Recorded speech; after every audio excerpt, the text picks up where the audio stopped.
To grow and spread to the benefit of our people and others.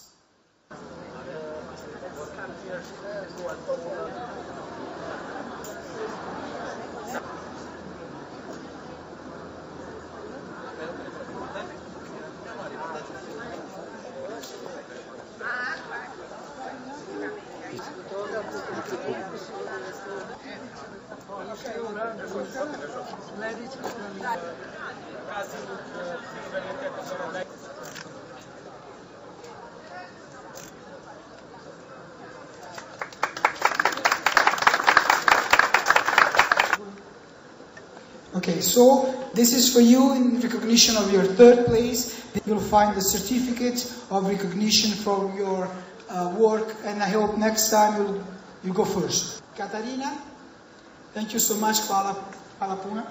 Grazie e complimenti.